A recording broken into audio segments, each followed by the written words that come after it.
Hi everyone, I'm Kayla from the Paw Paw District Library, and I'm here to teach you about dot journaling. This is the first video in a 3-part series. If you haven't picked up your dot journal kit from the library, give us a call. So I'm sure you're wondering what's in the dot journal kit.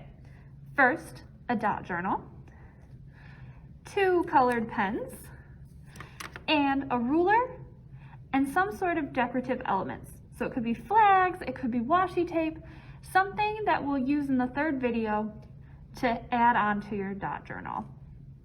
So grab your kit or a writing utensil and some paper, and let's get started. So why dot journaling? Dot journaling will help you get organized, keep everything in one place, and start a positive new habit. What better time to do that than January? If you've seen pictures of fancy journals and think you can't do that, don't worry. We're going to start simple and find what works for you.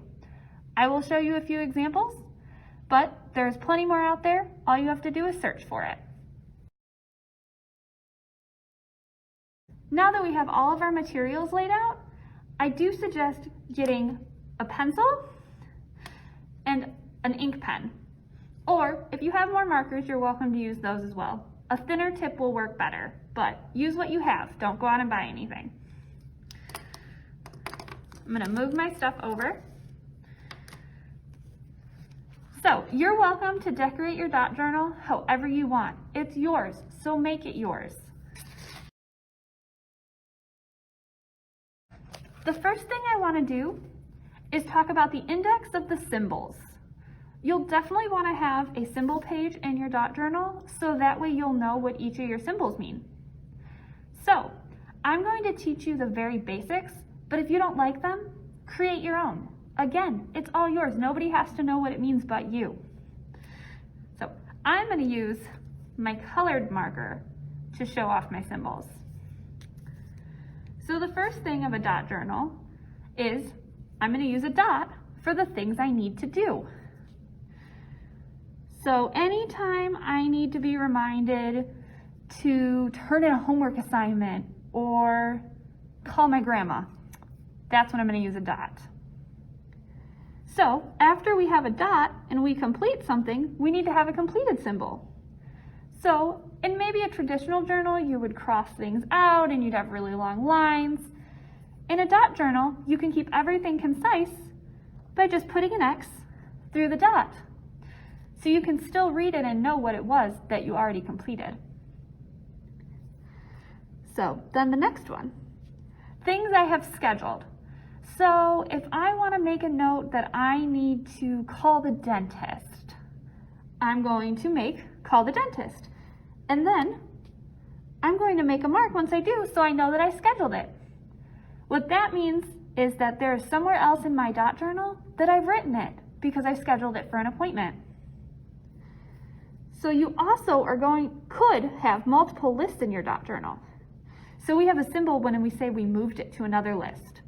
So maybe it's something that started on my monthly list, but I decided I really needed to do it weekly instead of monthly. So I'm going to make sure I have a notice for that because it's different than scheduling it, at least in my journal. If it's not in yours, you can do the same thing. So what about those tasks that you start at the end of the day but don't quite get done, like studying for your upcoming exams? So study for exams is the task, but you're not quite done before you go to bed. I give mine a little hat. That's how I know it's not quite complete and I need to come back to it. Have you ever been working on something and then had that thought of, oh yeah, I need to tell my mom about, I don't know, a teacher conference that's this week.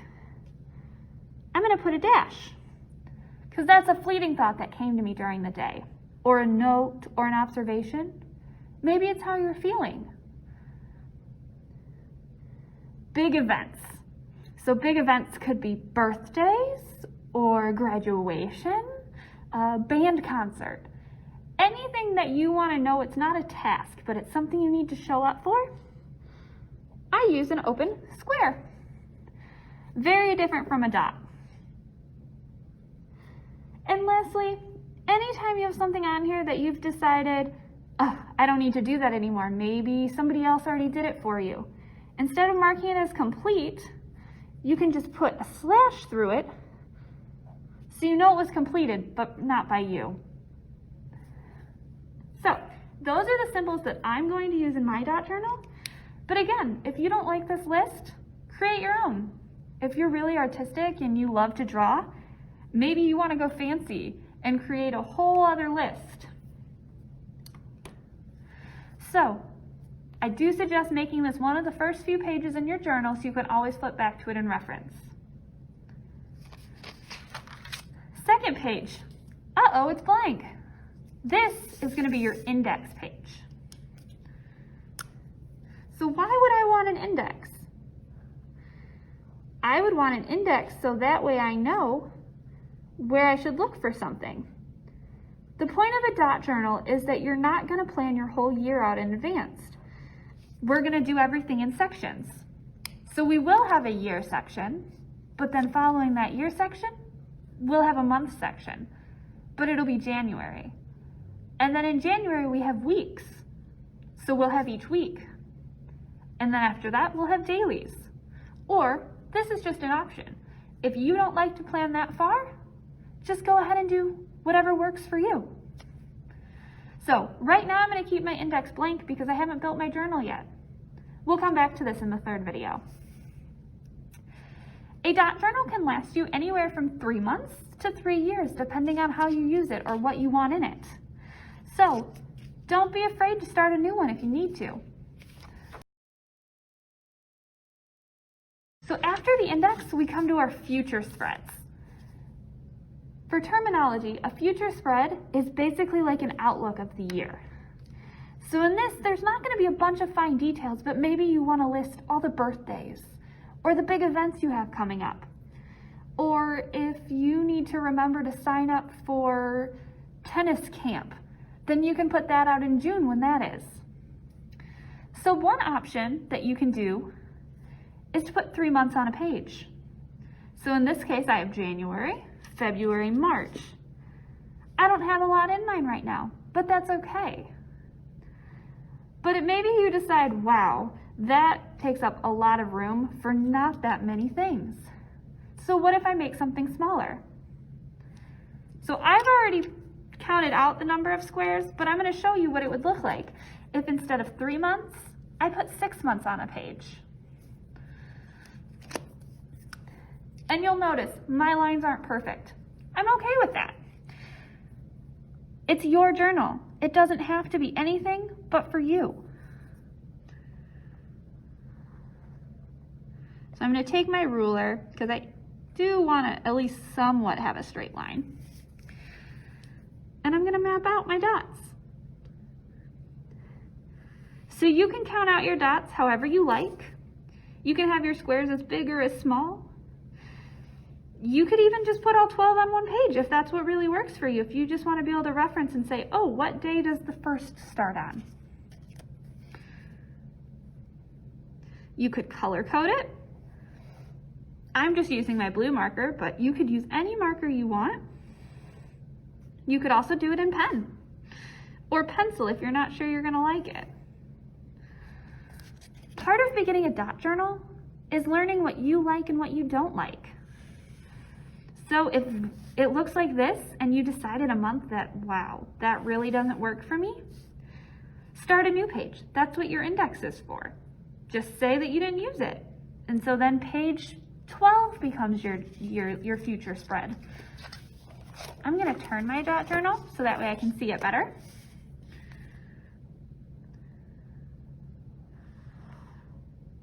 And finish connecting my dots here. If you make a mistake, don't worry. Make it intentional. Maybe you really wanted that square to be bigger, or in blue, or pink, or red.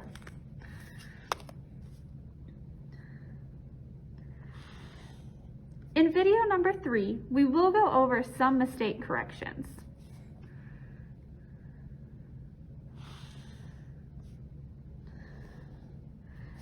But until then, I suggest just making it part of your design. It's individually you.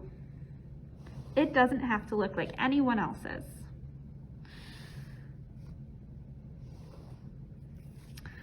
And almost done here.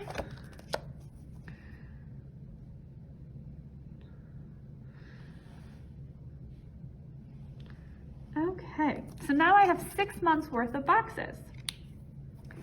But how do I know which box is which? Label them however you want. Maybe I know January is the first month, so I'm just going to put a 1. And I'm going to say February is here.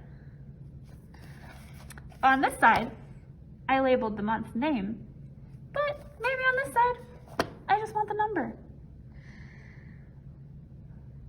If you've learned calligraphy or other fancy writing styles, now's a good chance to use them. I'm really good with squares, so I'm going to stick to something easy. I don't want to stress myself out by doing this. And then here's my chance to go in and put, I know in March I have an event, and it's on the 15th. Don't want to forget this one.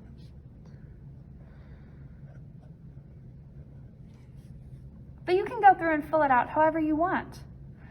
I suggest before you move on that you do your future and start and think about it. You can always come back and add more later. Here's an example of a monthly I've done. So for January, I liked the idea of having a little calendar up here so that way I knew what day of the week a day fell on. And I have a task list. So this isn't an order by day. This is just a task list of things that I need to do in January. And then I had a couple of events, so I made an events box. Again, they're not in order, but they're how I need them to be. So if an event pops up later, it's okay. You don't have to erase everything and start over. I'm also using my dot journal as a habit tracker. So I said for the month of January that I want to read. So let's see, do I want to read 20 books? That might be a little much. Maybe I want to remember to read 20 times. So every time I read, I'm going to go ahead and mark it off. And I want to do yoga. So I'm going to say I want to do it 20 times during the month. And I want to take a walk because it's really cold out. And I know if I don't write it down, I won't do it. But you can track whatever you want. Maybe you want to track the nights that you got 8 hours of sleep. Or you want to, I don't know, put an inspirational quote down here. Something that'll remind you how good January is. And maybe for your events, you're going to put the other 2 dates of the video so you remember to check back and see what they're about. So this one's a little more decorative. But it could also be really straightforward. If you just know that you want to just keep track of your events, something really simple, I'll show you how to do that. Again, I already planned mine out a little bit just so I knew where I was starting from. So I'm going to say that Friday is the 1st, and Saturday is the 2nd, Sunday is the 3rd, and I'm going to go on down all the way through the end of the month.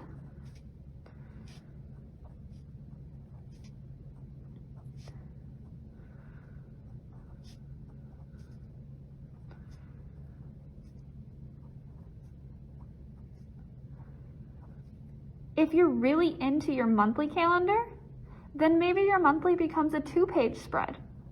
And on one side you have your calendar, and on the other side you have all of your tasks and events.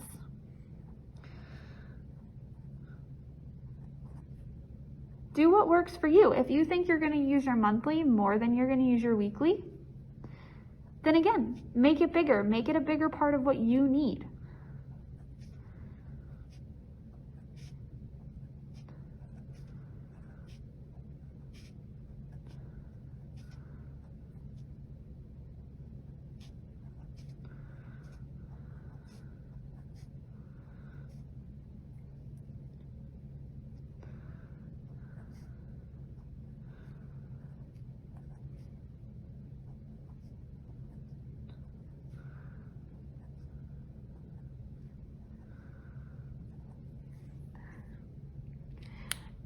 If you want to draw a box around that so you can find it, perfect. Do that. It's yours.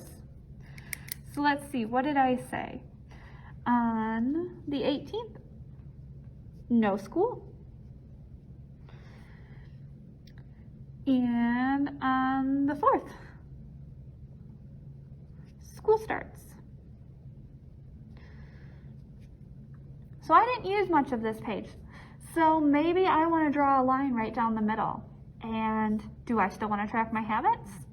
Potentially. What if I did it up and down instead of horizontal?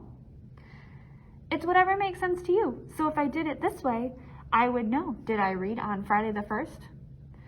So then if I come back at the end of the month and see that, wow, I did not read any Mondays, maybe that's something I want to think about and consider going into the next month. Or maybe I don't care. It's up to you. So this is where we're going to stop with our first video because you have a lot to think about. So make sure you get that kit from the library or create your own at home with any piece of paper and pencil. If you have any questions, you're welcome to post them in the comments below or email us at ppdlteens@gmail.com. We're here and we just want you to know that we're going to help. So join me next Monday as we take a look at our next steps. Have a good day.